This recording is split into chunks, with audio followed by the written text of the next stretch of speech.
Qadınlar nədənsə nağıllarda, hekayələrdə, filmlərdə, romanlarda, hər yerdə aydan arı, sudan duru çox gözəl təsvir olunur.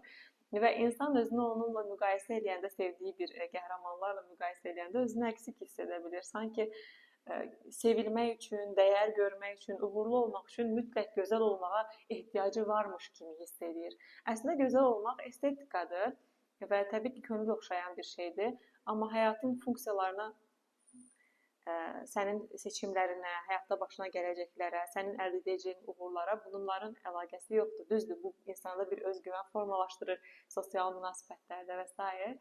Amma həyatında buna bu qədər böyük önəm vermək və həyatın önəminə gətirmək əslində insanlar hal-hazırda kosmetik çoxlu prosedurlar elətdirirlər də, yəni kosmetika və ya kosmetik əməliyyatlar daha çox gözəl olmağa çalışırlar. Amma gözəl olmağa çalışmağın altında daha dəyərli olmağa çalışmaq, seçilən olmağa çalışmaq, ön plana çıxmağa çalışmaq var. Yəni bəzən insan düşünür ki, o ancaq gözəl olarsa dəyər görəcək və dəyişərsə dəyər görəcək. Olduğu kimi dəyər görməyin ehtimalı yoxdur. Və əslində zərərli olan budur. Təbii ki, insan gözəl olmağa, hər zaman baxımlı olmağa çalışır və bu çox gözəl bir şeydir. İnsanın özgüvənini artıran bir şeydir. Sağlamlığına qulluq etmək, gözəlliyinə qulluq etmək, baxımlı olmaq. Amma əgər bir insan inanırsa ki, ancaq gözəl olarsa dəyərli olacaq, ancaq gözəl olarsa yaxşı münasibət quracaq və uğurlu olacaq, burada artıq bir problem özünü göstərir.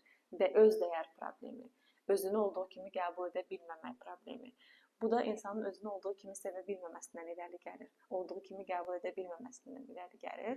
Və burada vacib məsələ insanın sadəcə görünüşündən ibarət olmadığını dərk etməsidir. Bu da əslində bir növ psixoloji problemdir. Bəzən tək olaraq alınır, uşaqlıqda yaşanan şeylər, ailədə müqayisələr. Ailədə bəzən bir uşaq çox gözəl olur, digər uşaqlar kölgədə qalır. Necə ki, bəzən ailədə bir uşaq çox istedadlı olanda normal uşaq belə anormal kimi gəlir insanlara. Bu da belədir. Ətrafında bəzən kölgədə qalmaq uşaqda bu cür hissləri formalaşdıra bilər və ya münasibətində problemlər yaşamaq o inancını təsdiqləyə bilər ki, yəqin ki, mən yetərincə yaxşı və gözəl deyiləm. Amma əslində nə qədər yaxşı olursan ol, problem hər zaman səni gözləyir, ola bilər.